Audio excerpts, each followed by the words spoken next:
One. Hello, ladies and gentlemen, and welcome back to Delusions of Grandeur. I am your host for this evening because we are doing a birthday a day for moi, and I decided to choose the film Noah. First off, because I wanted a chance to watch the film, because on firsthand watching, I was not entirely impressed with the story, and being as we're a very avid group of going on and discussing films and analyzing them, I figured this would be a great opportunity to do so. Mm-hmm. So the film is filmed in 2014, and it was directed by none other than Darren Aronofsky. And it stars a very cool cast of Russell Crowe, Jennifer Connelly, Anthony Hopkins, the young girl who played Hermione Granger, Emma Watson, and Logan Lerman, Douglas Booth, Nick Nolte, and quite a few others here. So I guess the reason why I guess I was looking forward to this film when it came out. As most of you know, I don't normally go to the movie theaters. I did not get a chance to see this in the theaters myself. But when it came to home video, I went and picked up a copy. Now, being that I grew up a religious man myself, I literally, because of the fact that God did not speak to Noah, thought,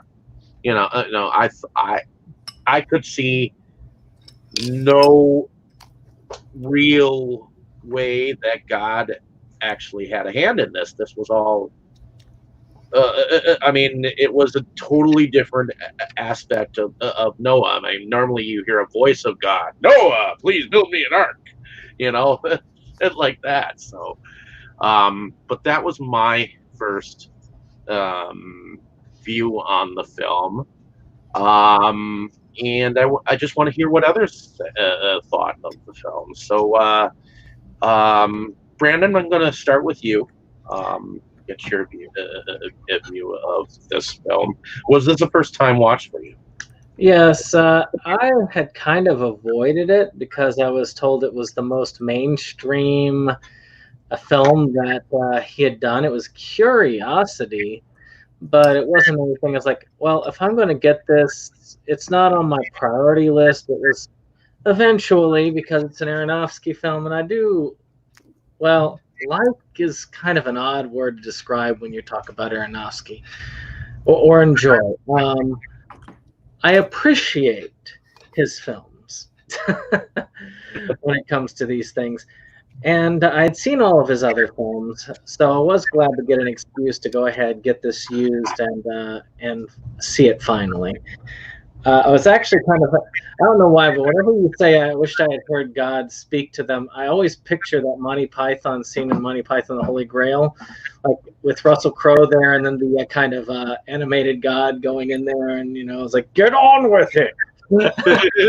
Yeah, or like I was thinking of like in the Ten Commandments, how like that's the version of God in that film in the 1956 version.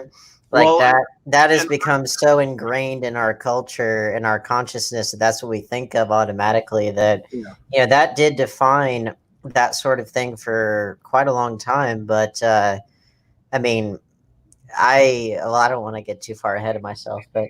Well, and I've seen several different versions of Noah. I saw one with Charles in Charge as a TV movie back in the day, and that one, okay, he put a basketball court in the Noah's Ark, but I'm pretty sure that didn't happen. Well,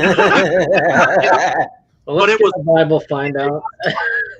It was fun, a fun aspect, a fun modern aspect, but it definitely did not happen.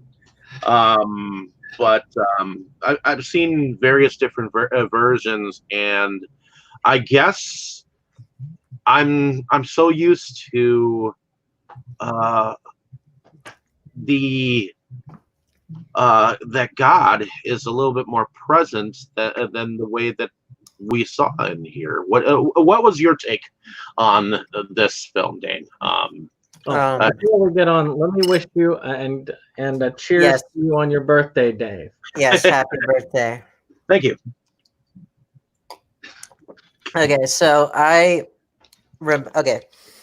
too grew up in a religious household. I was raised Catholic until the 2001 Boston Globe scandal made us leave the church. And then after that, my family searched around for a while. And then my parents started attending Calvary Church, which is a big mega church here in South Charlotte. And, to me, it was very cultish and I didn't want anything to do with it. So anyway, like that's kind of where I came from with it. But at any rate, so I grew up with, a lot of biblical epics and, a lot of the big classics and stuff. But like and I did not see this in the theater. I would like to have, but I remembered the big controversy surrounding it because of like, people are like, oh, it's, it's made by an atheist, and an atheist can't possibly make a religious movie, which even Darren Aronofsky said that, which they said atheist, but like even he doesn't really, label himself that way. He says that something like The Fountain is a little bit closer to what he believes, but like, at any rate, it was like that, or it was, oh, it's environmentalist propaganda, it's not biblical, it's not this, it's that. It's like everybody was throwing an accusation at it already, and I was like, well, now I really want to see it, because it it's one of those things where we've gotten to the point in our film culture where you have to like jump through all these hoops, or else various groups like the religious groups will freak out, and that's why I like how Paramount with this film and with Mother, they were really Paramount as a studio, they tend to be willing to take a lot of risks, more so than a lot of major studios, and I appreciate them very much for that. And I think that Noah and Mother both have a lot of very good, very challenging perspectives on the traditional versions of those stories that we're used to hearing. And I loved Noah because, like, well, first of all, they had to do some invention anyway, because if you actually read the Noah part of Genesis, it's only a few pages and it's very bare bones. So you're going to have to add things anyway to make it a narrative, a feature film narrative. So there's, that point is kind of debunked right off the bat. But also, I really loved that conception of Noah because I felt like he was a very, he's somebody who I like it when, characters, and especially like the biblical prophets and people, like they tended to be very conflicted and very flawed people. And, Noah's no exception. And in this case, this is someone who is trying to do what is right, and he's given this mandate in a dream, admittedly, but God spoke to people in dreams all the time, so that's not unheard of. But I like that it was in the form of visions because, well, A, that hadn't really been done before. B, it's way less hokey than God speaking out loud, because I mean we've seen that happen so many times in like something like the Ten Commandments that I think that it's been done. And also I just don't really think that it's very it feels very almost like melodramatic and kind of B movie-ish nowadays.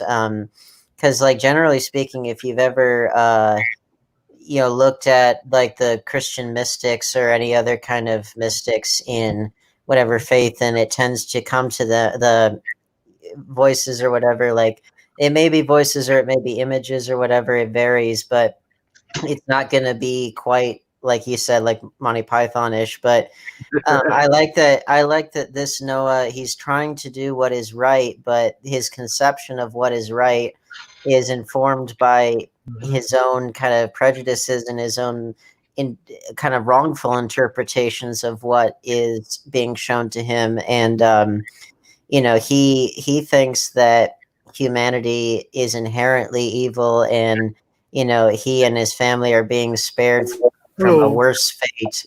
That they're people that they're gonna die too, but they're just not gonna drown horribly. And that's my favorite part of the whole movie, is where you hear the sounds of people drowning outside the ark, and it's horrible and it's terrifying. And he's like, there's no hope for them, and it's like, that's it really makes you. What I liked about it was all of the explorations of doubt, like, is this even the right thing? Did these people deserve this? And eventually the conclusion that they come to is that, humanity is not beyond salvation. Humanity does have the capacity to do better by each other and by nature. It's not, the environmental spin that they accused it of having was only insofar as the cruelty and inhumanity of man inflicted upon each other and also on animals, and just the misuse of everything that we've been given.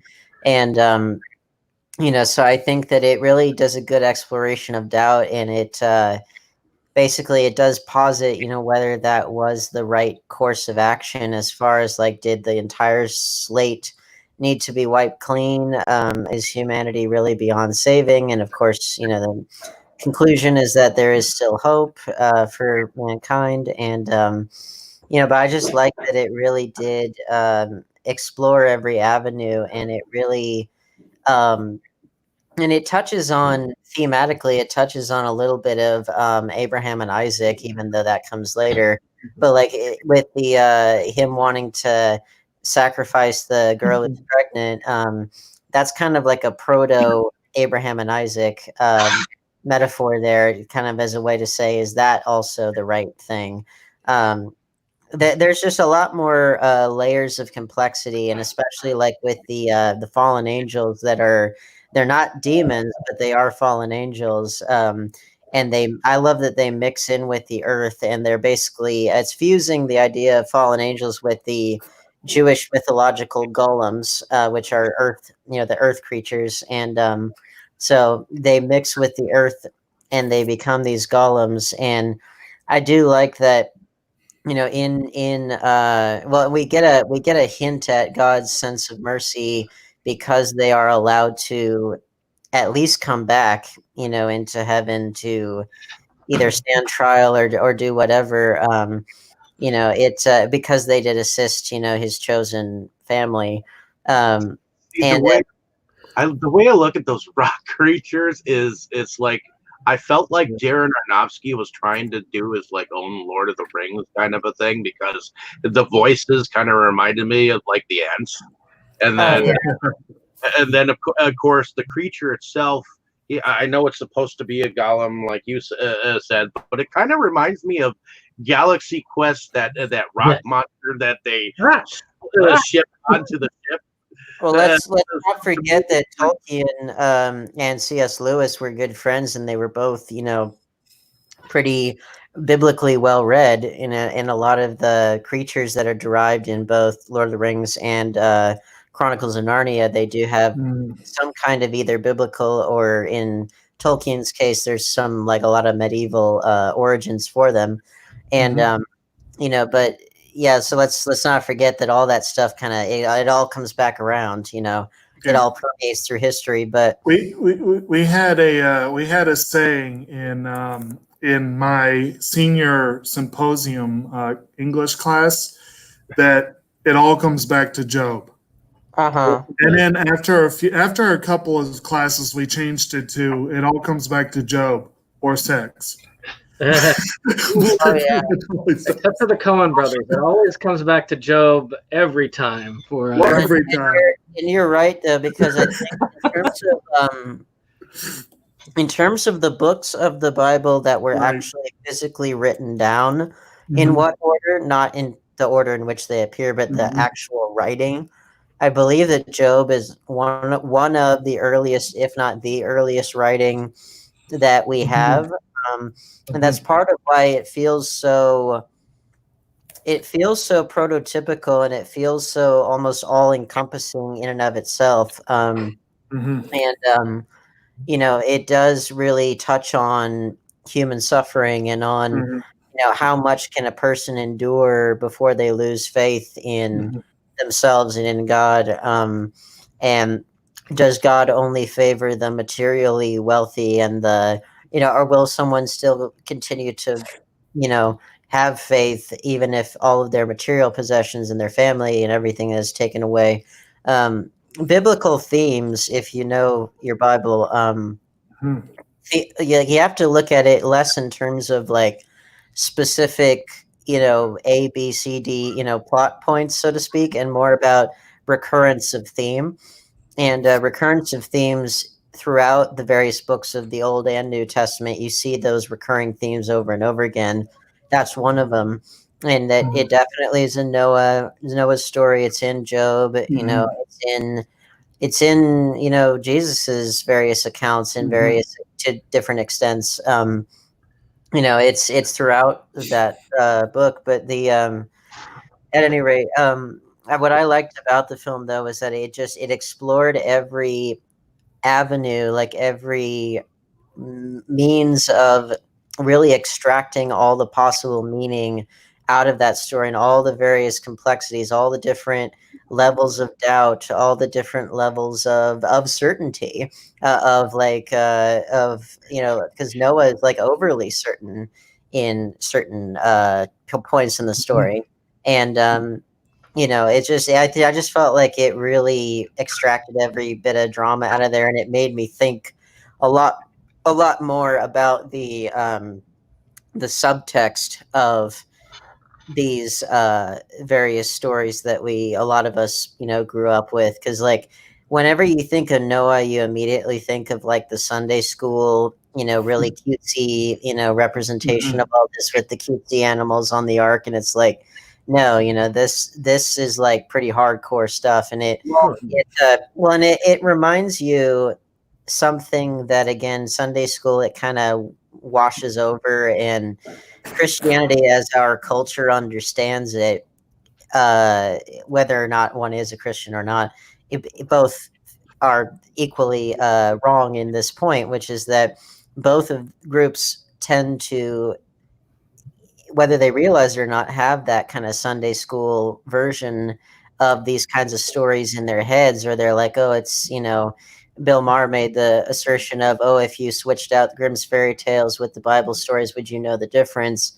But it's like, here's the thing: in both Grimm's fairy tales and in the Bible, yeah, they get kind of made safe and Disneyfied. But if you really dig into the context of both, that what's going on is really, really horrific and really serious. And especially with the Bible, like these books of the Bible were written by people for whom death was around every corner. They had no illusions about, like in our modern day, we tend to think of death as almost optional because we've got all this amazing technology to distract us. But like those people were struggling to eat every day, let alone not get killed, not get a wound that would get infected and die, they would die from, and so their lives were very harsh and very, terrifying. And so that's part of why when you read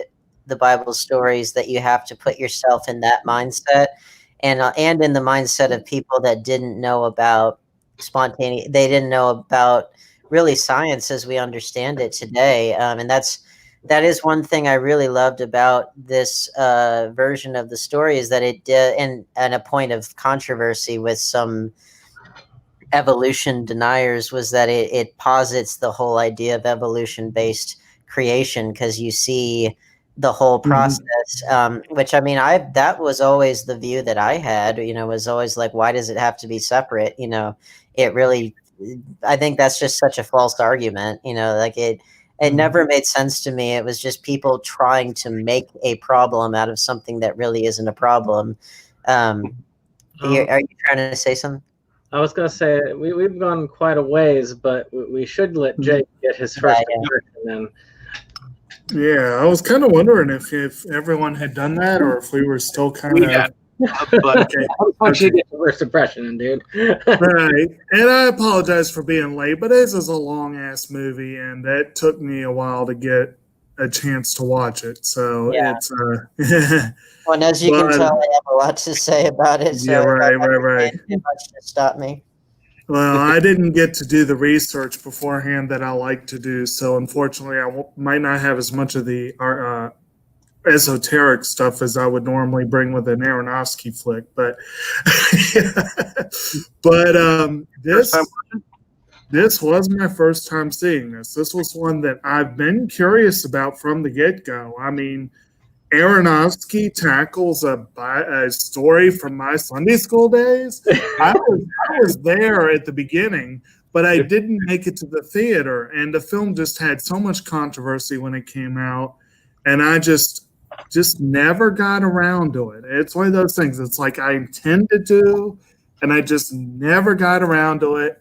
And the fact that Aronofsky, I've seen most of his films. I think my first episode on Movies Galore was Mother, so I kind of started with.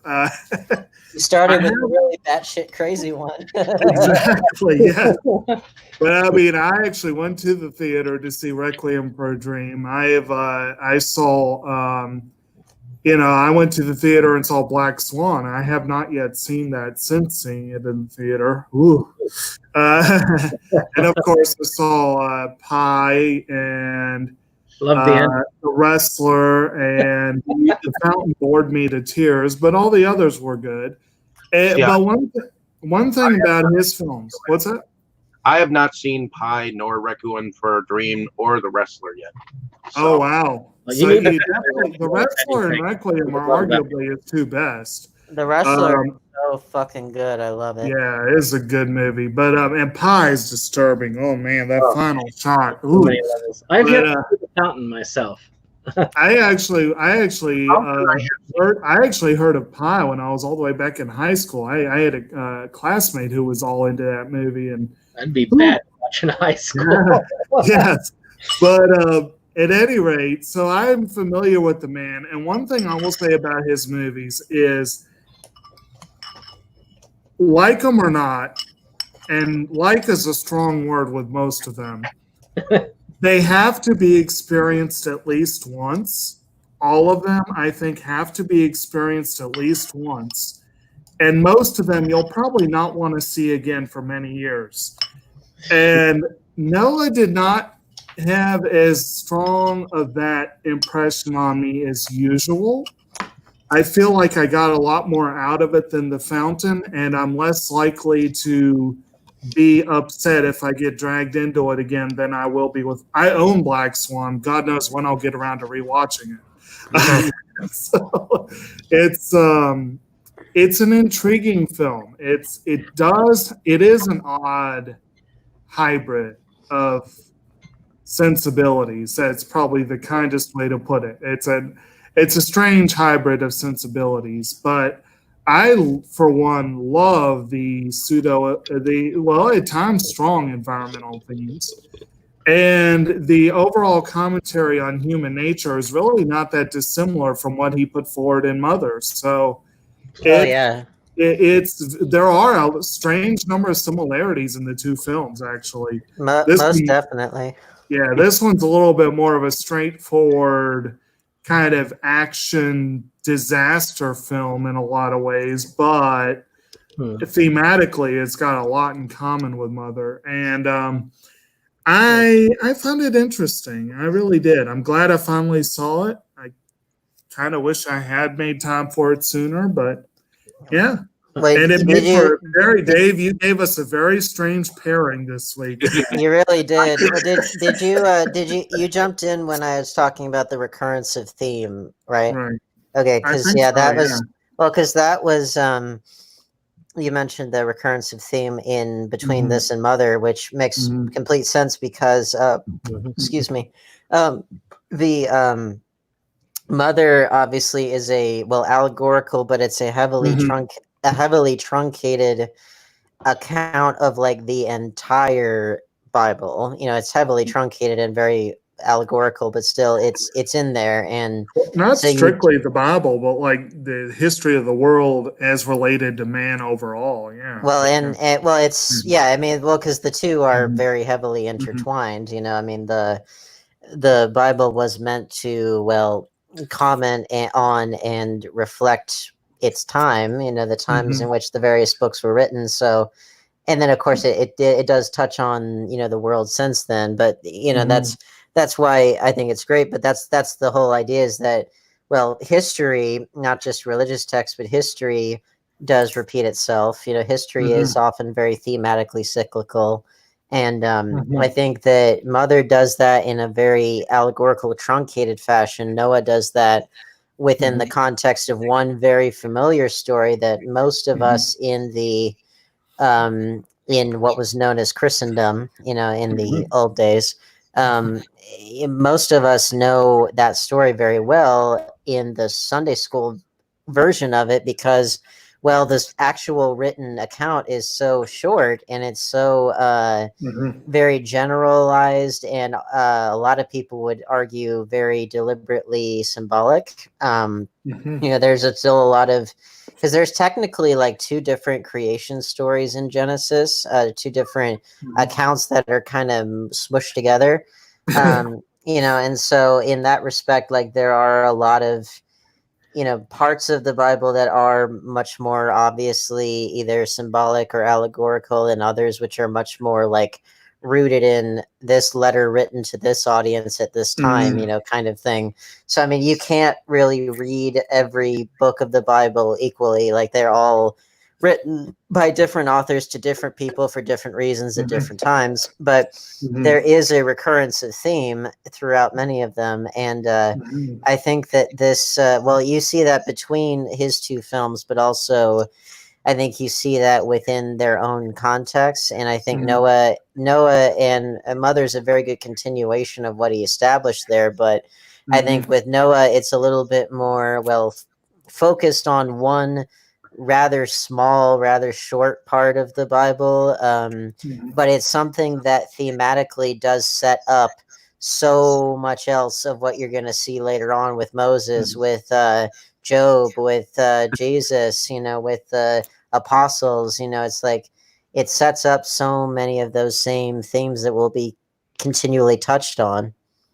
And then, in talking about recurrence of theme and whatnot, focusing it on Aronofsky, he is one of those directors who likes to hit the same themes again and again. Yeah. And one of them that they hit heavily in this movie, but I think you can find in all of his movies, is the darkness and fragility of man.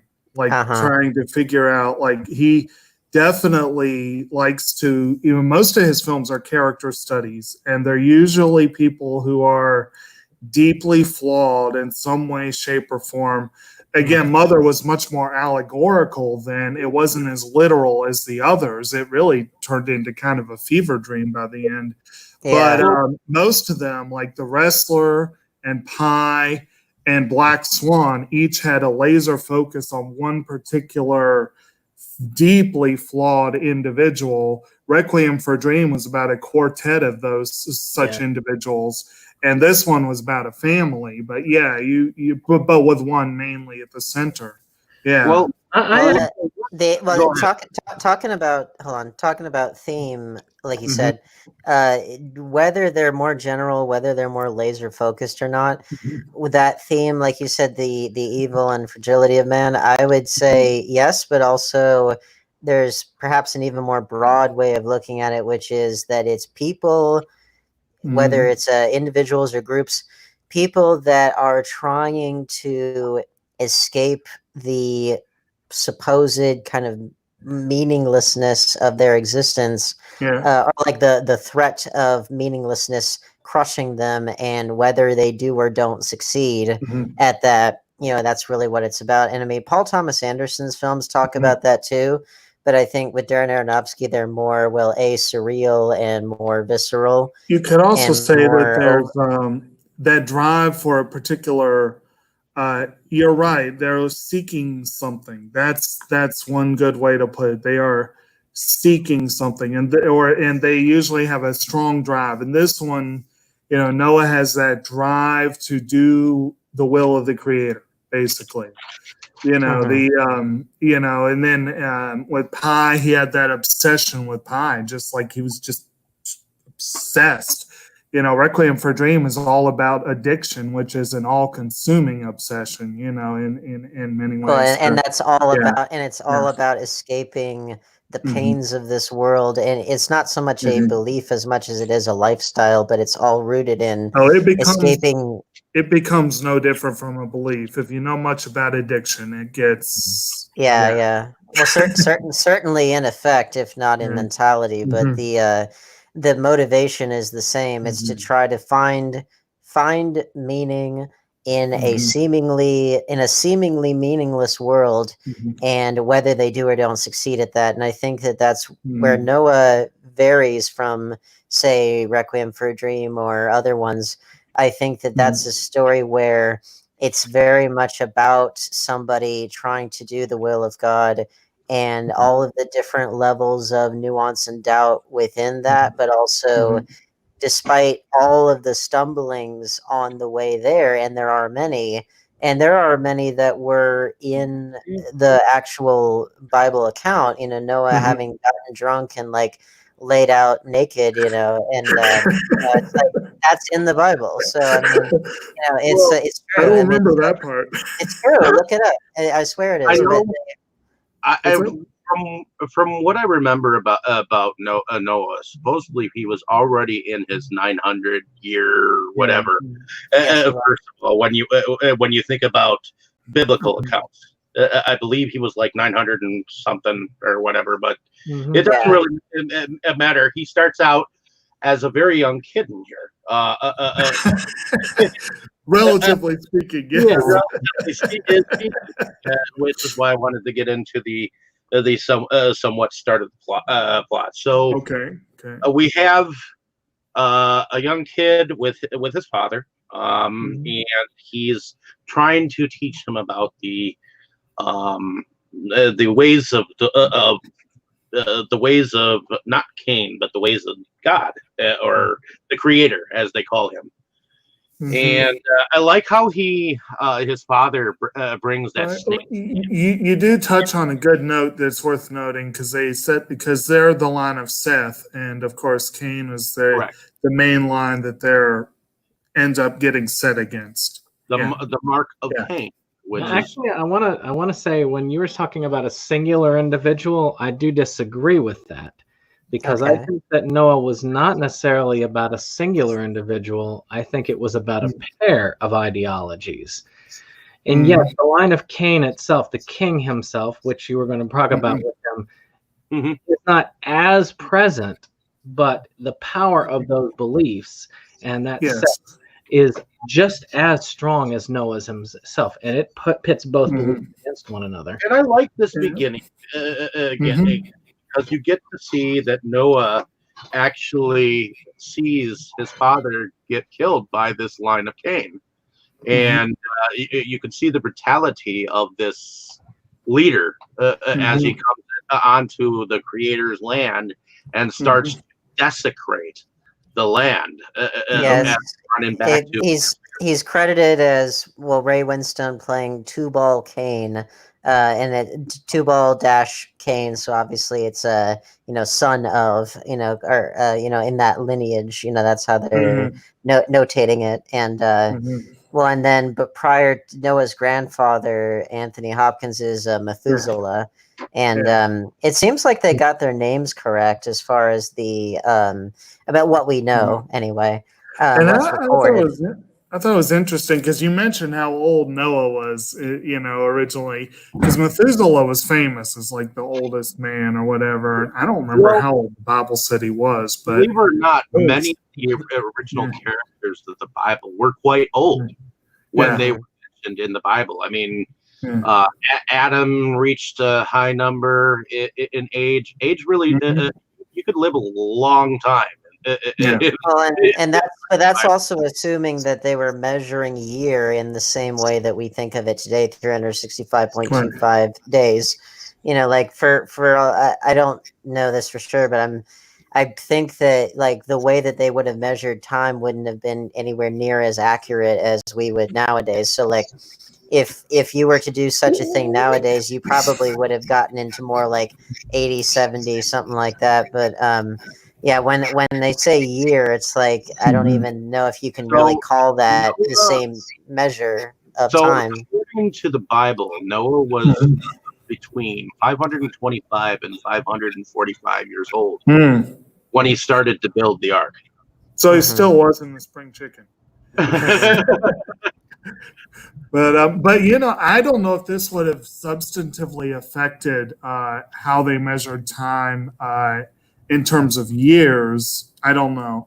But I do know that, of course, right now we use what they call the Julian calendar. I mean, it was, July and August were added by Caesar, basically. So back in the day of Noah, they wouldn't have even had as many months, Well, and that's what I mean. It's like they're like the calendar that we use, and also the 24 hours and the different time zones and stuff. Like those are all pretty recent creations. No daylight savings time back then. No daylight savings time. No, like there was the Gregorian calendar, the Julian calendar. It's like all of these different ways of measuring time that were created many centuries after the fact, and it's like many centuries after these books of the Bible were written, and it's like, this I wouldn't exactly assume that they were using the same concept of a year that we were using today. I mean, I also think this is the first time I've actually seen Emma Watson in a more romantic scenes of a few things since she was a kid. So, because me seeing her as a child grow up in the Harry Potter series, and then I think this was the first film that I had suddenly seen her as like a young woman, and I just, even though she's pretty and beautiful, I still can't see her in any kind of a romantic sense myself, because she was that child star, and it's like if I were to have erotic things about Prior to this film, I had seen her in My Week with Marilyn and The Perks of Being a Wallflower. And of course they came out later, but I've seen Beauty and the Beast, The Circle, and Little Women. So at this point, I've definitely gotten used to seeing her more, but I know what you mean. Like we saw her grow up. Well, I felt that way with Anne Hathaway because I grew up with the Princess Diaries, and in my head, that's still what I think of when I think of her. I have never, to this day, I've never gotten out of that line of thinking. That's just me. But with Emma Watson, like you said, I have seen her in enough of those kinds of things to where I'm used to it now. But I understand that thinking though. But there's probably some people that would say the same thing about Jennifer Connelly. Come to it, those that grew up. from Labyrinth, Well, I have to say that one of the common criticisms of the Bible in terms of how it's written is that it is very male centric, which given the fact that most of recorded history in general is very patriarchal, there's just no debating that. I mean, that's not exactly a surprise, but I think that they addressed that nicely in Dogma. Oh yeah, well they do, but also everyone who's holding the pen was a man. Exactly. Well, but the Darren Aronofsky does I think, a great job of making Noah's wife and making Emma Watson's character. He makes them very strong and very key to the story unfolding. And it's like that's a good way to offset those accusations. Now, the only thing that they don't do, which this was very much a talking point of 2014 in general, was that the one thing that they don't do is that the stars of the film are almost entirely white. And now, granted, their way of getting around that was they said that this was like before recorded history and all this stuff, which I mean, I think the real answer is that they needed enough star power to get a biblical movie of this size and this controversial potentially to get it made. So we got to have the biggest names we can afford, like Russell Crowe and all these different people, and they all happen to be white. Now, I personally, I would have preferred more of a multitude of different races, especially since this is supposed to be prehistoric, like prehistoric in the sense of like before recorded history. Like it is not dinosaurs, but like it's like this is supposed to be a time when, well, this is even before, if we're talking biblically, this is even before the Tower of Babel, when everybody got spread out and all the different languages and everything. So I mean, you can forgive Jennifer Connelly, since she had previously starred in Requiem for a Dream. Martin Margolis has been in basically everything Aronofsky's done, at least since then. So for working with the cast you've worked with before, that's a pass. That's a gimme. But yes, a long-term bone of contention for me is that so freaking many movies set in what is now the Middle East have basically a Caucasian cast. And again, it stretches credibility, which I mean, that's why, like, for me, I would have liked to have seen. Especially at this time, like I would have liked to have seen not just Middle Eastern people, but people from like all over, kind of all together, because I think that would have sold the idea of this is before the world that we know. And I mean, that's why they filmed it in was it Iceland? They filmed it there because of all the new volcanic rock. Because volcanic rock is obviously very, very new, and it does not look like it has that age to it. And I mean, that's really the whole idea, is that this Earth, this world is relatively brand spanking new. It was filmed in Iceland. I will say that I think it can be forgiven for a couple of things. And I wanted to get on your point, Dave, because you had made it. You asked it in the beginning, and then we kind of circumvented your question. Yeah. But I wanted to first say that keep in mind that this, despite everything, is still a Bible story. Yeah. And still does touch on the presence of God, which I will talk about in just a minute for your... But that's what I didn't see in here. I couldn't get it. I can show you where I saw it. Well, I wanted to let you know, because keep in mind, first off, these are all the descendants of Adam and Eve, two people. We're not talking about necessarily scientific history. We're talking about Bible history, which they can coincide, but this is some of the literal interpretation mixed with a little bit of the evolution. But they still hit the 7-day creation story. They still hit the angels. You could say that if the two people who were starting it all were Adam and Eve, and if they were both considered white by those standards, then all the others that were there were white until after the destruction of it all, which would be fine by me, because then it can show that the white people in the end are the root of all evil. And that's also that feeds into some pretty dangerous lines of thought with the whole created in God's image and all that kind of stuff. This is because after Noah's father gets killed, which we were talking about plot.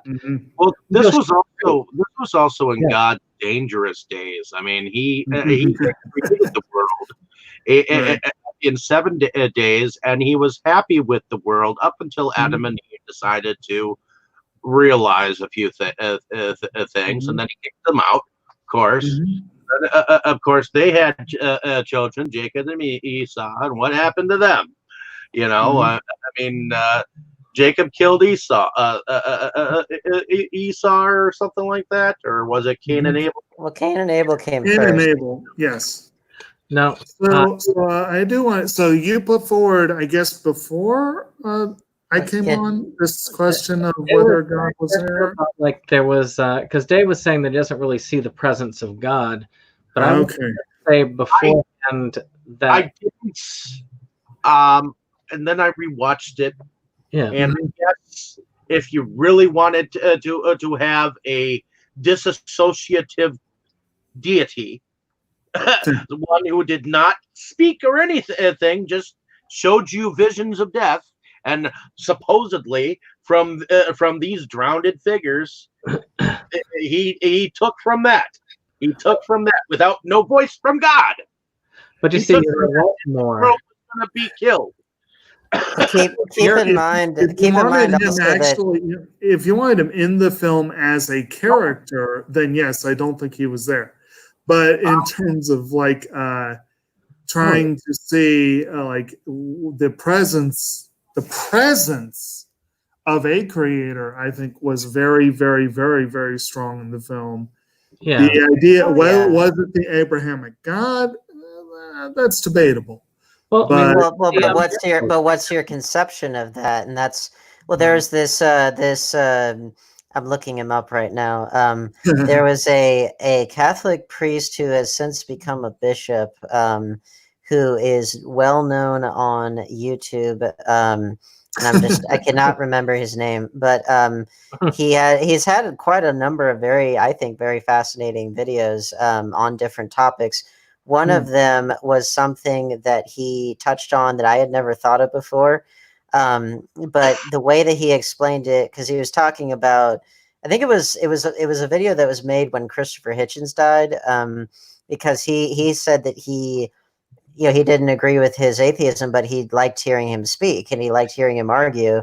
So he said that, one of his big, disagreements with, people that conceive of God as like this old man in the sky and things like that.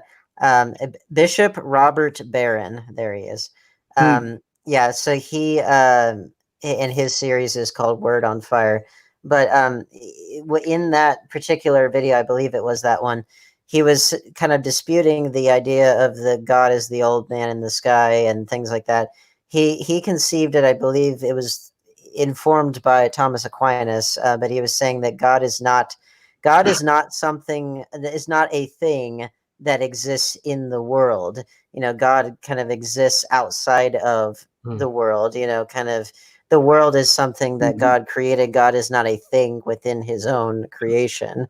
And so it's like, if you think of, and that was something that I didn't ever think of before. And also like, talking about like emotions like love and the seeking justice and things, he said, I would call that God, that drive inside of us, is from that source. And it's like, well, I hadn't thought about that either.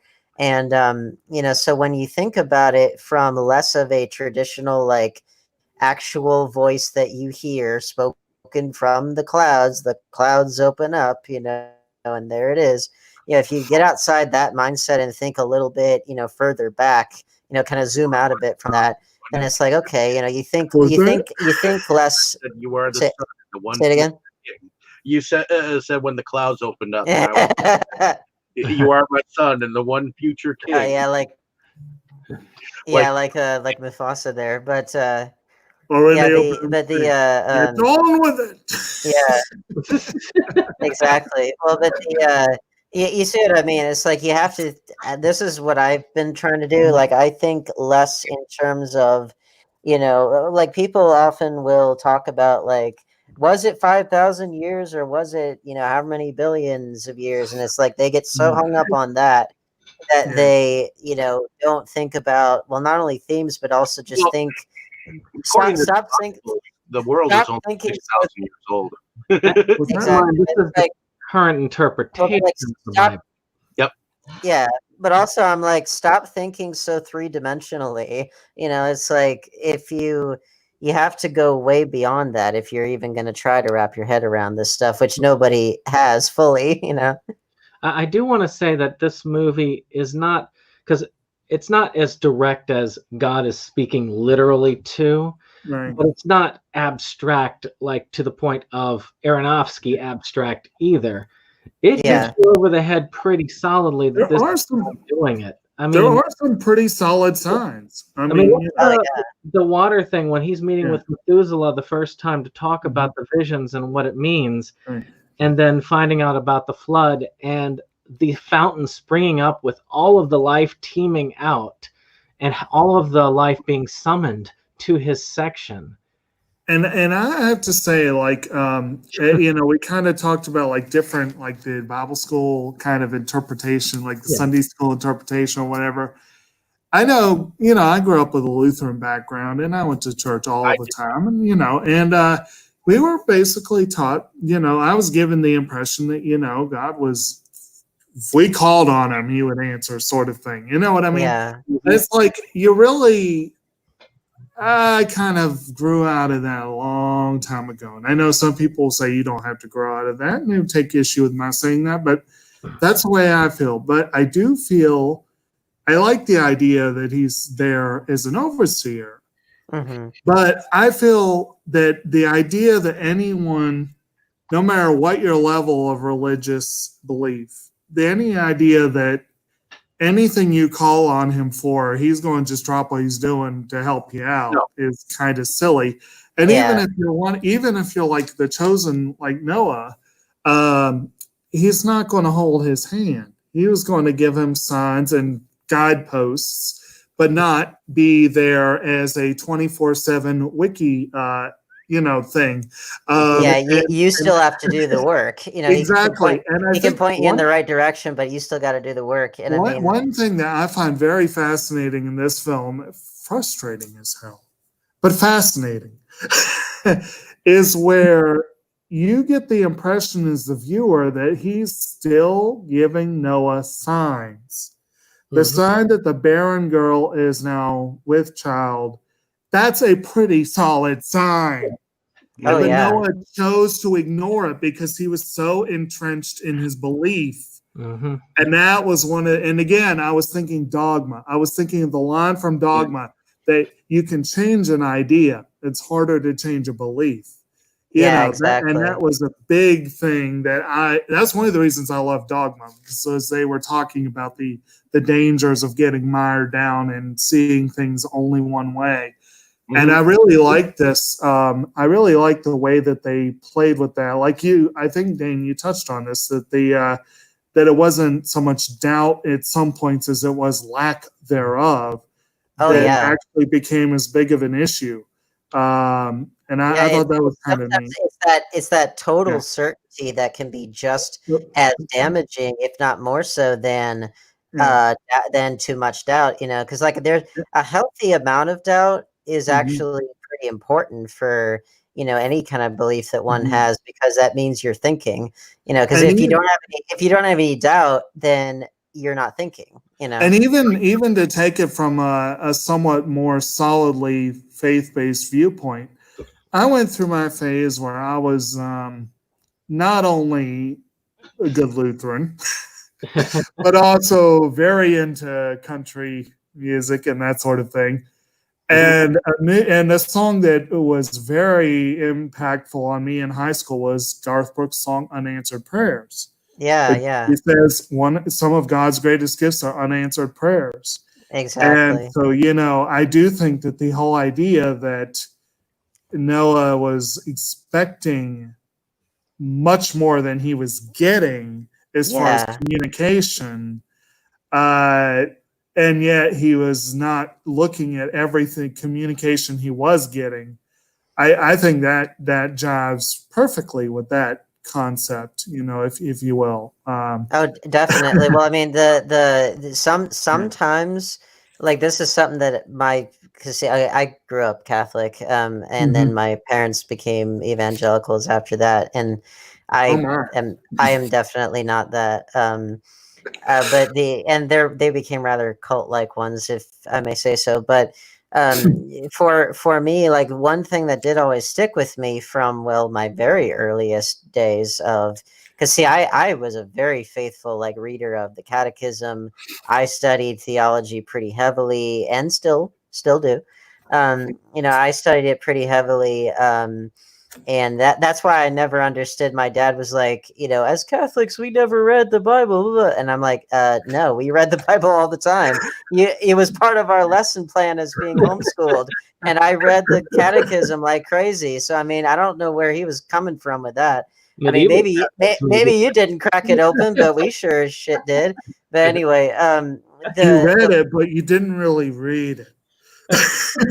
Well, but the thing I was gonna say though was that something that did stick with me in the midst of all of that revisionist history, shall we say, is that something that my dad articulated it very well, that when you pray for something, sometimes the answer is no, and it's or not yet, or things like that. So I mean, it's one of those things where sometimes the thing you pray for isn't necessarily the thing you get, and that sometimes the answer is no. But like you said, sometimes it's those unanswered prayers that are in fact where you need it to be. That's something that go ahead. Dave was trying to say something earlier, but yeah, sorry. Well, as far as God goes, I guess my thing with this film that keeps me from entirely enjoying it is I think and feel like God should have had more of a communication than just dreams. I do not agree with the what is it, the voice of God as much as I used to anymore. That booming voice that I am God and I will grant you all your wishes. Yeah. He's not it's a little too genie like you said. Yeah, a little too genie like. I like to think of him like the Morgan Freeman and Bruce Almighty, where he's like kind of this jovial old dude. You get the feeling he kick back and crack open a beer and watch things. But he's not above some snark either. You know what I mean? And you like Dogma so much, like that disclaimer in the beginning was like, God obviously has a sense of humor, just like a platypus. Exactly. I mean, I would like to think that God is someone you can talk to, instead of just, okay, I'm just going to show you this fucked up shit, and that's it. Well, I mean, keep in mind that Joseph had to interpret dreams. Believe in this God, as far as humanity goes. I would like to be able to be a friend of this guy in some way, shape, or form, or be able to at least have a jovial conversation with him, as instead of being that whiny little brat that would be like, hey, come on, man, you didn't do it. Whoever has jovial conversations in an Aronofsky film. Well, God. Jovial and Aronofsky don't go together. Yeah, I was gonna say. I mean, but the dream thing, it's like, Joseph had to interpret dreams. Old Testament Joseph, and then Joseph, husband of Mary, the angel, came to him in a dream. It's like that whole either God himself or messengers of God, whichever, they're coming to people in dreams all the time. Well, Alanis Morissette, the other always come down. Fallen angels. I don't really think of fallen angels being ever mentioned until Revelations. That's not true. So there's a word that is present in one of the Old Testament books. I can't remember, but actually, I believe fallen angels are mentioned in, I want to say Isaiah, but I could be wrong. But like they're mentioned couple different times, and at one point, there is a word known. It's the word is Nephilim, and there's a couple different interpretations as to what that is. It in some translations or interpretations, it is the union of fallen angels and humans to make these half and half creatures called Nephilim, and it's either that or it's like a specific tribe of people that were like, I believe that Goliath, who was a giant, I think a giant in the sense of like Andre the Giant, not like a Right. like an actual like a Shadow of the Colossus giant or anything like that. But like hit the giant and say, yeah, exactly.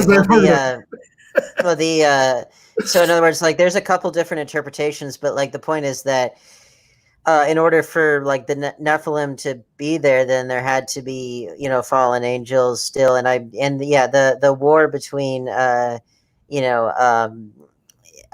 and hell and the fall of Lucifer and all that is mentioned, and even Jesus himself said, I saw Lucifer fall as lightning from heaven, and they're mentioned quite a number of places, but the as far as like fallen angels being not necessarily demons, because there is a difference there that does have a biblical basis, that there are demons and then there are angels that rebelled against God, but they didn't exactly become fully like malicious demonic beings, depending on which reading of like something like fallen angel or like Nephilim or whatever, depending on the reading of that. If you're accepting the fact that Nephilim are the result of the union of humans and fallen angels, then that would mean that those kind of fallen angels would have been at least somewhat similar to humans and have something resembling a physical, corporeal body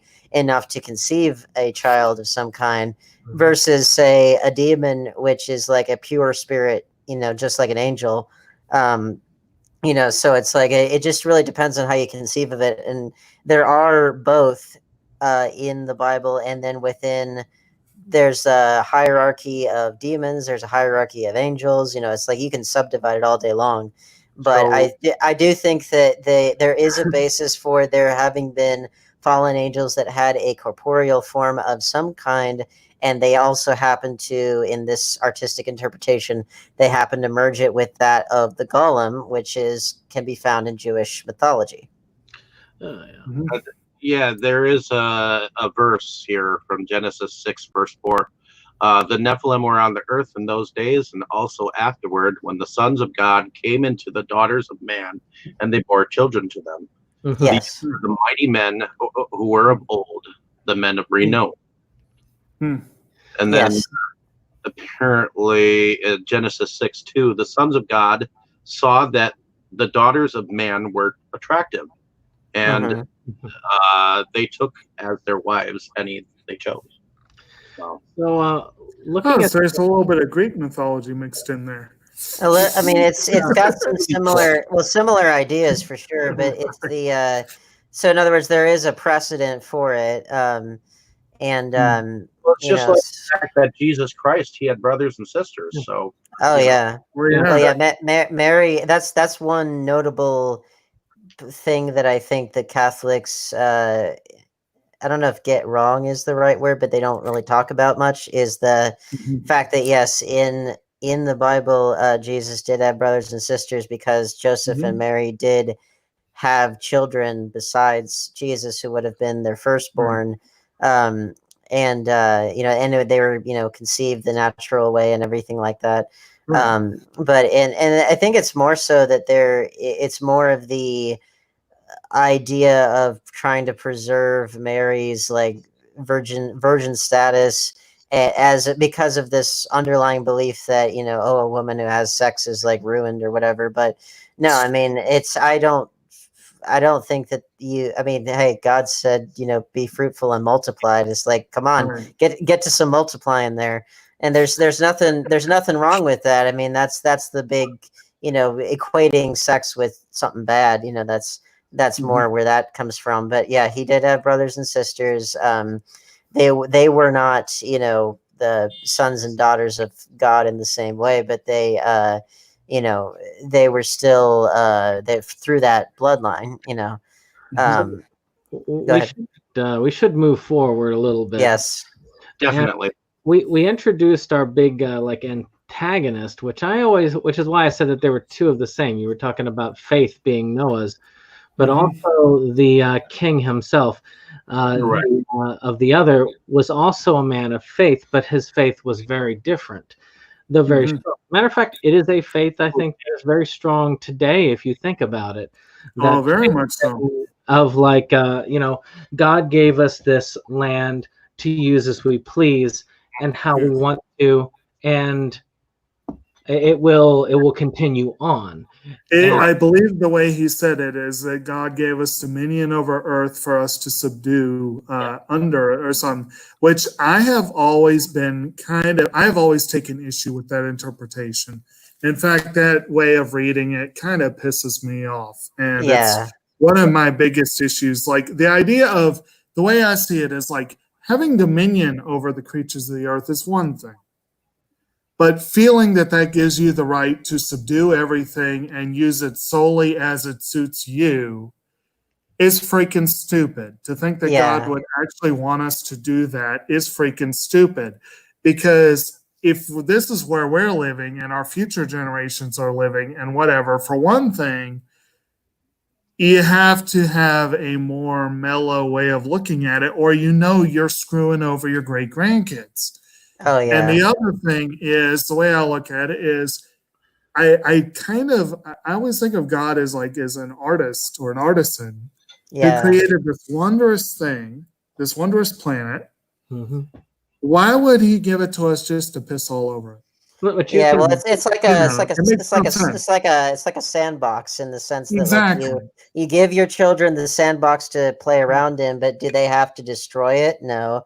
And it goes back to just a more broader dominionism and pro-slavery, pro-domination kind of interpretation of it, which isn't correct. But it's I agree with you. The artist, father who gives a sandbox to his children and allows them to make of it what they will, make beauty out of it, all that kind of stuff. And this is this is one way in which the environmentalist leanings to Noah's approach, I think, are a perfectly natural outgrowth of if you're portraying Cain as the end all of we are just going to use the earth as it fits us, then definitely the polar opposite of that is respecting the earth and using it only as needed. And I liked where he even chastised his son for picking a flower. And I was that was really good. It's I'll admit I've been guilty of that in the past, especially when I was a kid. But it's apocalyptic almost already at that point. Yeah. And but I do think that is a good parallel. Do you see what I'm saying about how that character was just as much a man of faith as Noah? It was just the faith. I could see sort of an almost like a Joel Osteen or something like a TV preacher type of faith. Yeah, well, it's that prosperity gospel thing that if I'm sufficient, I have in the prosperity gospel it's material possessions, but you could extend.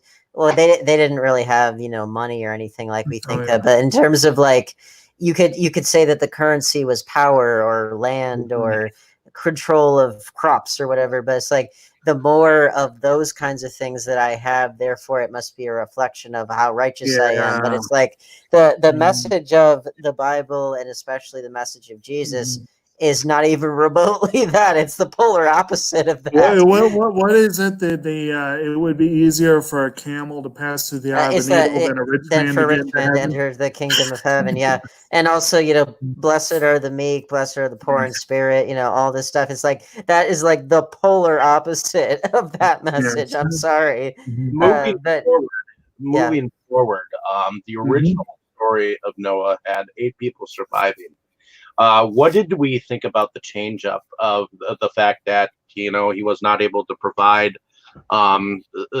his sons with wives? In fact, there was a kind of a change up with Emma Watson's character, because originally he did have 3 sons. He ended up in this particular tale picking up a somewhat foster daughter from a surviving evidently village that had been totally destroyed by. And the one part where Ham essentially finds a wife and then loses her, yeah, that was a rough part. I thought that was great because what it introduced the idea of, were all of these people that died, were they sufficiently wicked enough to justify this? Were they beyond hope?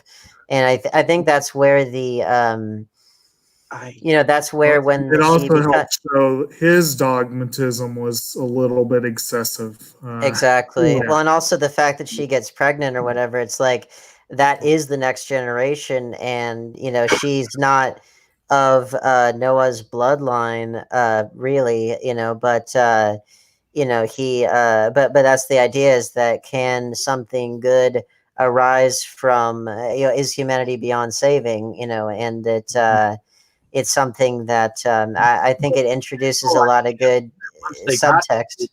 His whole idea was, once they got to wherever, he was like, okay, you kill her, you kill him, he kills her, and then we all just kill each other in the end, because God wants to start out brand new. Well, if God wanted to start out brand new, then why did he have them survive?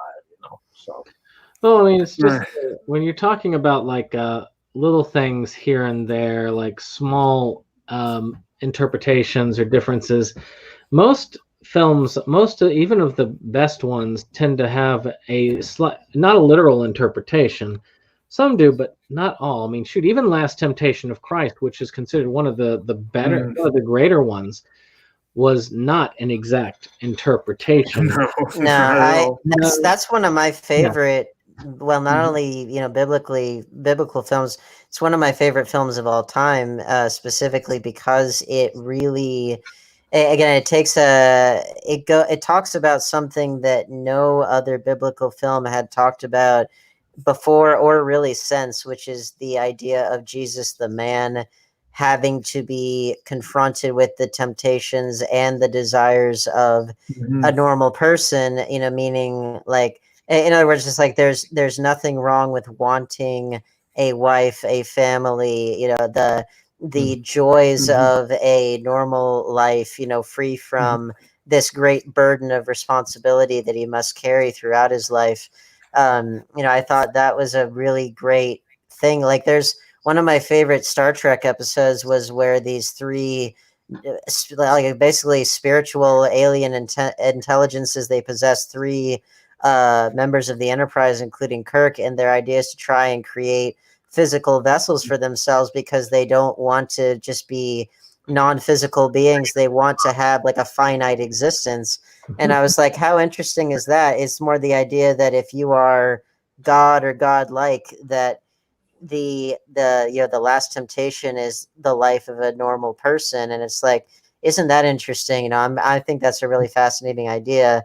But I think, again, it was a lot of like people wanted like these very overly simplistic ideas of faith that I don't think really speak to all the complexities that are there. And like one of the big things, not to get too far afield into that film, but like the thing that another dream, another vision, but one of the other thing was the quote that really stuck out to me in that film was, what's good for man isn't good for God. In other words, like, the life of a normal person, yes, it may be desirable or whatever, but when you are the son of God and you have this immense burden of responsibility, you're meant for greater things. And I think that, and it's similar to, like, I think Noah here has to shoulder that immense burden of responsibility, but the way in which he goes about it is far more,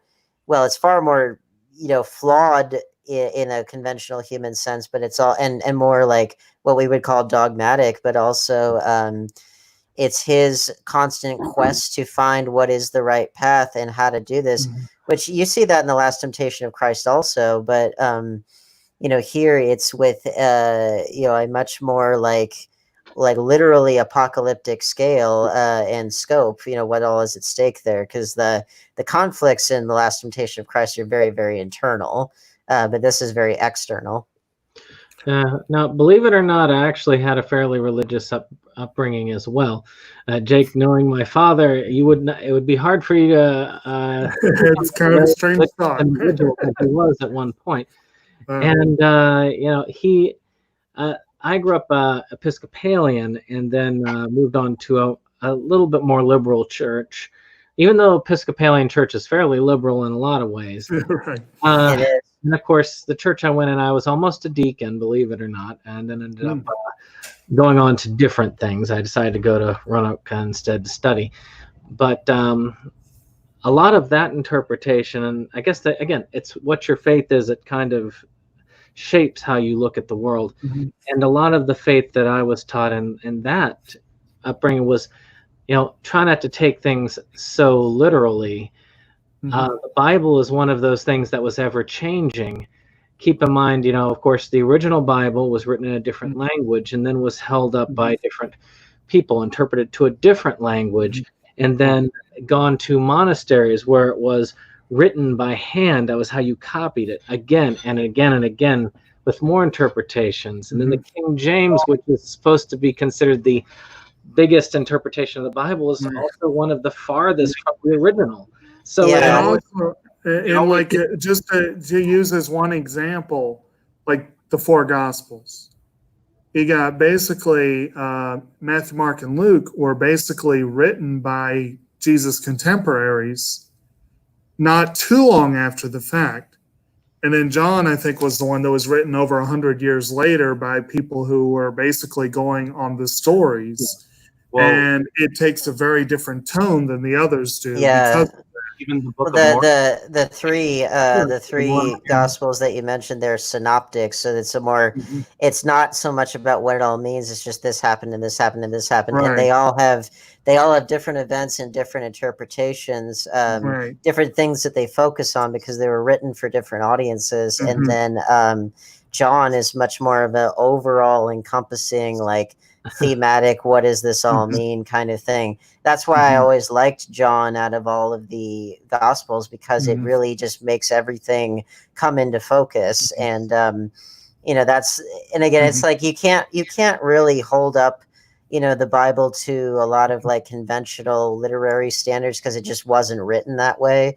Like the books, they were all written independently of each other, but I think something without the use of an effective editor. Exactly. Well, but that's why something like John, that's why it's so important, because it helps to unite these different disparate parts of the Bible by theme. And but like you said, the original texts were written in like ancient Hebrew and classical Greek, and in a lot of those, like the movie Luther, about Martin Luther, it talks about like he was trying to translate it into the language of the people out of Latin. And so he's looking back at the original text and he's like, well, in this context this word means this, but in that context this word means something completely different. So it's like they had to take an educated guess basically. And so you do that and you compound it on the translate, and then King James is early modern English, and then it's like it gets further modernized, and it's like, you've strayed pretty far. So, I mean, you have to consider that, but also, again, the way that the different documents came into being, they were not, it wasn't like written from beginning to end in one sitting by the same person. It's just, that would be a marathon session. It would. You just have to really look at it a bit more broadly than that, a little bit more thematic and less about this happened at this exact point in history, blah blah blah blah blah. So what are you trying to say, Dave? I thought that was kind of cool about the King James version of the Bible real quick, is that the translation, the original translation, was written by a man by the name of William Tinsdale, and his first copy actually went into the hands of Pocahontas when he was much later married to, what is it, that Rolfe person? Yeah. She in turn handed the first copy to King James himself. So I thought that was kind of interesting. I think the point that was made, that I was trying to make, is pretty simple, is that maybe in the original text it didn't say God spoke. Maybe the original text said that God sent dreams to to Noah, and or like an even more broad word than that. That's what you find actually in a lot of the original words, that they can often be far more broad than what we're used to. Because even something like "showed him in a dream," that's very specific, but it's like even more broad than that. Well, it's just like a general issue with translation. I mean, you a lot of, the English language has words that you could use the same word and it would mean something completely different in a different context. That's true of like any language you look at it. So yeah, there's always a little bit of a gamble if you're trying to, especially if you're trying to translate an ancient language or something like that.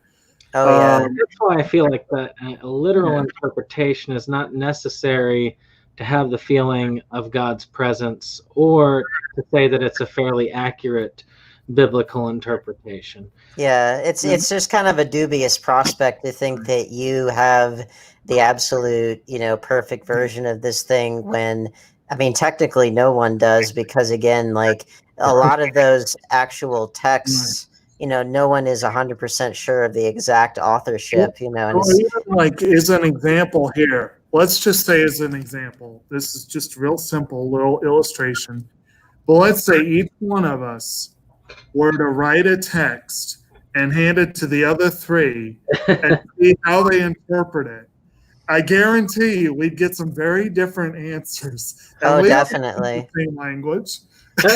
or you telephone. Whisper in someone's ear, and then it'll end up always something different at the end. Exactly. Or like you take like a singular event that, like, let's say either coronavirus or like 9/11 or something. You take like a singular, big world-changing event, and every single one of us is going to have a different story, a different interpretation, a different everything. Same event, but everybody's going to have a different take on it, and that's obviously on a mass global scale. And this is a lot, like biblical events are much more like focused in one particular part of the world. And that's one of the things that I always wondered with the Noah story, because like, they even have a shot in this film where you see storm clouds over the entire planet. And a lot of people do look at that as interpret it literally as the whole world was destroyed. And I was always thinking, okay, well, if this is like 7 generations removed from Adam and Eve, there's no need to destroy the whole world, because the reach of man is only going to be basically the Middle East, part of Africa, part of Europe and Asia. So the flood may have covered 5, 6, 7 of today's modern countries, and that would still be the whole world. Yeah, well, it's like the known world at that time, and especially because, like, historically speaking, I think we do actually have records of this, that there was a very large. There was a very large flood in what was Mesopotamia, and there was a extremely large flood that did directly influence like the Epic of Gilgamesh and these different things. So we know that there was a large flood in that part of the world, which, as far as they were concerned, was the whole world. Right. So whether or not it actually covered the entire surface of the globe or just that one part of the world, it was enough for them. And also, I know enough as a biologist to know that now this is the part that the biggest thing that always troubled me with the Noah story. For one, they only talk about the animals. They say nothing about the plants. Uh-huh. You know, somehow miraculously, an olive tree is the signal that there is now dry land. But I know enough about the olive tree to know that it probably would not be the tree that survives a flood. It probably would have been a willow branch or something like that. And weeping willows were native to the region. So there's that for one. Two, as they say, genetics takes a holiday. This film actually puts it in very uncomfortable relief. You see very much from the human aspect of it. Oh, they're going to be going all West Virginia there, you know. Oh yeah, well, I mean that's part of the whole Adam and Eve story anyway. Yeah, but that also again bottleneck with animals. You take down to two of each, you're basically dooming most of those species. So I think that is one story that cannot be taken literally, but also just to say, if they were thinking anything outside of what is now called the Fertile Crescent or Mesopotamia, if they take it out any further than that, there've been way too many creatures to fit on one boat. Oh, exactly. At first, when I first saw this, I had a problem with when the animals came to the ark. The people actually attacked the animals and ate them on the way to the ark, and the snakes happened in the Bible story. Yeah. But I also understand on the wicked aspect, the director had to show how wicked the people were. So that moment, migration of animals and hungry people. The crowd reminded me of that moment in Mother, where he into the crowd of people. So. And the story is short enough; it leaves plenty of room for interpretation. Saying, well, some of these species were obviously lost. Really.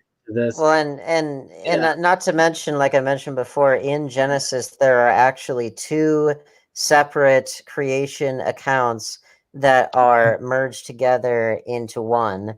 So I mean, I do think there is there's some compression there, but then there's also, like you said, it's much more of I think a symbolic story about rebirth and renewal and all that kind of stuff, influenced very heavily by a real massive flood that did happen in that region. And not to mention the fact that, if we were talking about the entire earth, then there's pretty much no way that every species, would have been able to fit on that boat. Plus, and it's two of each animal. It's like, well, obviously there are a lot of animals that reproduce asexually and blah blah blah. And then about the carnivores, they obviously have to eat. That there have to be a decent amount of prey, that they have to feed them all. And I think they made a reference to that in the film. They kind of implied that the animals were sleeping for the whole time, because there was like that, like, I think the predators have woke up or something, I think was what Ham said at one point. Yeah, exactly. Well, I mean, there are all kinds of little things there, but like I do want to throw out something real quick here that I noticed that we're already 40 minutes into what we should do the second one. I wonder if Dave has anything he really wants to put forward on this one. Wrapping up, so Dave. What I want to do is I want to wrap this up with the rest of the rest of the plot, and then we'll go into.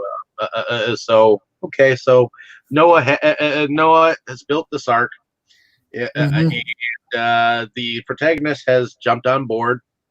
The golems have been shot to heaven, and which was a nice touch that they were able to get redemption. Yeah, but so they're floating around on the boat.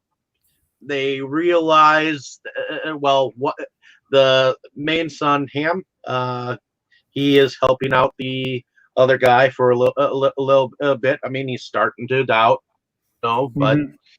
And we realize that young Noah daughter here is pregnant. Mhm. And Your actually, daughter, that whole scene with how the mother went to try to make sure that her daughter was entirely able to maybe have children. Mhm. She wanted kids for her family, which is understandable. Oh yeah. And so Was she there is a visiting with struggle. Priscilla again?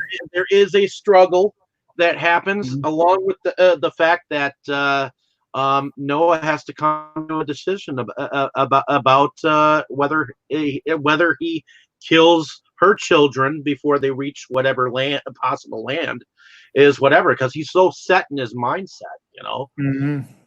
I mean, he's set in his beliefs, and he believes that he's right, and he believes that God just wants to erase humanity, erase all the wicked things. Mhm. And of course, when he gets to the moment where he has to in fact pull the knife on the two babies, all he could think of was love.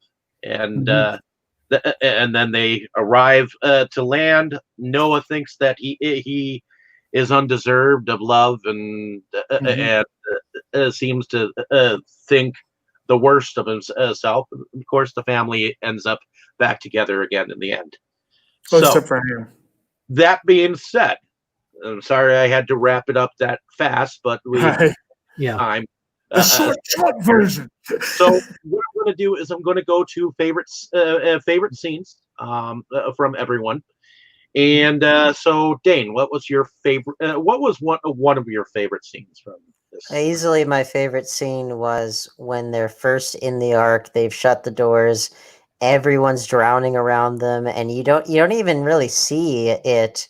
All you hear is their cries and the sounds of them suffering.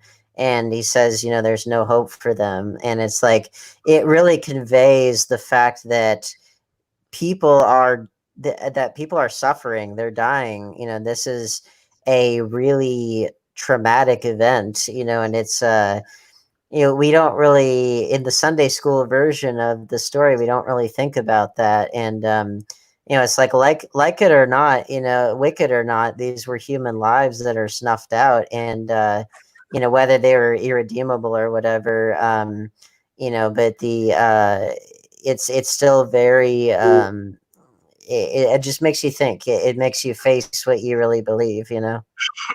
All right, Brandon, what was one of your favorite scenes from this film? One of my favorite of them is when Ham is talking to I cannot remember the bad guy's name. Was it Tolkien or or something. something like that? Yeah, Tolkien. he was talking. It sounds like a Mad Max character. It does. Any case, it kind of acts like one too. He kind of looked like one a little bit too. But he's talking to him on the ark, and that's when he kind of lays it down. And I'm thinking this is a good reflection of the leadership of our common society as to where we're going. And I mean, I really don't. I consider our society not too different from that concept at this point.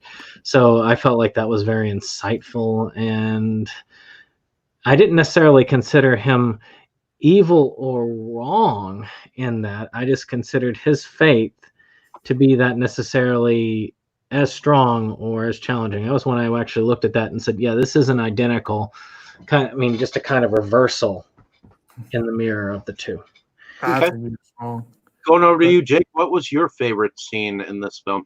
It was interesting. He was kind of a snake in the garden in that scene, if you will. He was taking that role a little bit.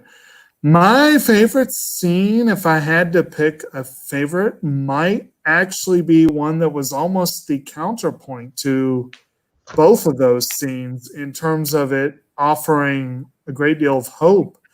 I actually really like the scene. And actually, Dave, I was thinking about mentioning this scene earlier as kind of, to me, kind of where the movie, I feel like this is kind of where the movie's heart really was. And that was the scene where Ham has left in disgust, but Ela, I think her name is talking with Noah, and and he's just like, well, I failed everybody. I failed what the creator wanted. And she's like, no. She's like, she's like, but I want to know what you thought when you looked at them and the babies. And he's like, I looked at them and I felt love. And that's all. That's all I could think. And I failed. And she's like, no. She's like, I think he put that choice in your hands and you chose mercy. You chose love. And I think in the end that was a good way of putting it. That he had this dogmatic view of what he thought his task was, but he wasn't really ordered to do anything. He was given a choice. In the end, he thought he chose poorly, but I think he did chose. Well, you could debate with what Brandon said. I don't disagree with it. You could debate whether he chose wisely in the end, but we like to think so. But in terms of more entertainment, most of the scenes with Anthony Hopkins as Methuselah were very entertaining. I like when the wife goes to him for help, and he's like, "Did you bring me berries?" Shem promised me berries. Yeah, he was funny because he was kind of senile, and you could tell Anthony Hopkins had a lot of fun in that role. For some reason, Anthony Hopkins reminded me of in Pirates of the Caribbean, that dude who was on the ship, that was what's his name's father, and he was Bootstrap or whatever. He came out of the walls, and it was like my son. Just how he acted was how Anthony Hopkins acted with the berries to me. But my favorite scene, I liked he finally got his berry right at the end. Right? Yeah. My favorite scene is the moment where Russell Crowe's character of Noah goes in, and I think he's trying to find Ham a wife, and he stands there, and well, actually, he cannot do nothing but stand there and watch as this woman gets taken into the crowd, and you see that these people are tearing these animals apart to eat them, and they throw up a pig in the air, and it goes into the crowd, and they just rip the damn thing to pieces, and it's just, and then you see Noah himself. He is his facial expressions are just, now I know exactly why God wants to end everything.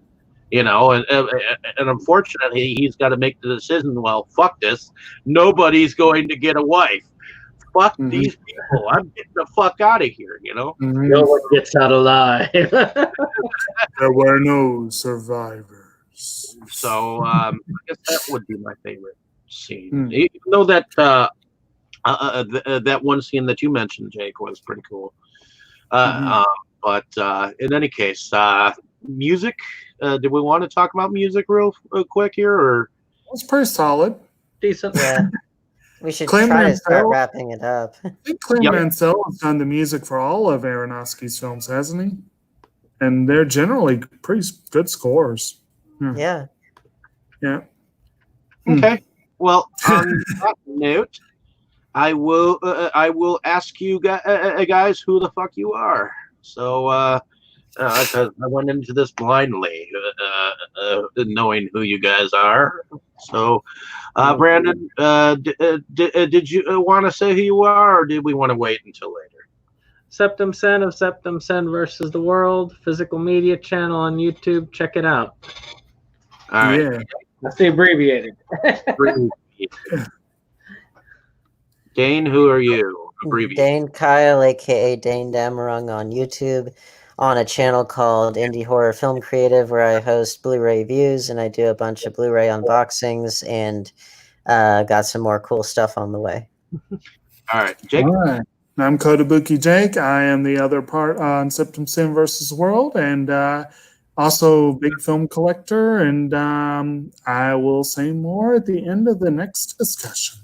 Okay, and my name is David Struggy. I am one of the founding fathers of Inside Movies Galore. I also moonlight on Delusions of Grandeur and put out some video pickup and reviews, which I will get into more momentarily. So thank you for listening. Hopefully you didn't mind our ramblings and philosophical discussions on this particular film, and hope you just enjoy it for what it is. So thank you. And join us for our equally deep discussion on Encino, man. I mean, in all fairness, it's like when you're discussing a film like this, you kind of have to get deeper with it. It's like it would be kind of dumb to not do that, but Encino, man, that'll be a 4-hour discussion right there. Interpretation of the Bible. Yes. All right. Good night, ladies and gentlemen. Cheers.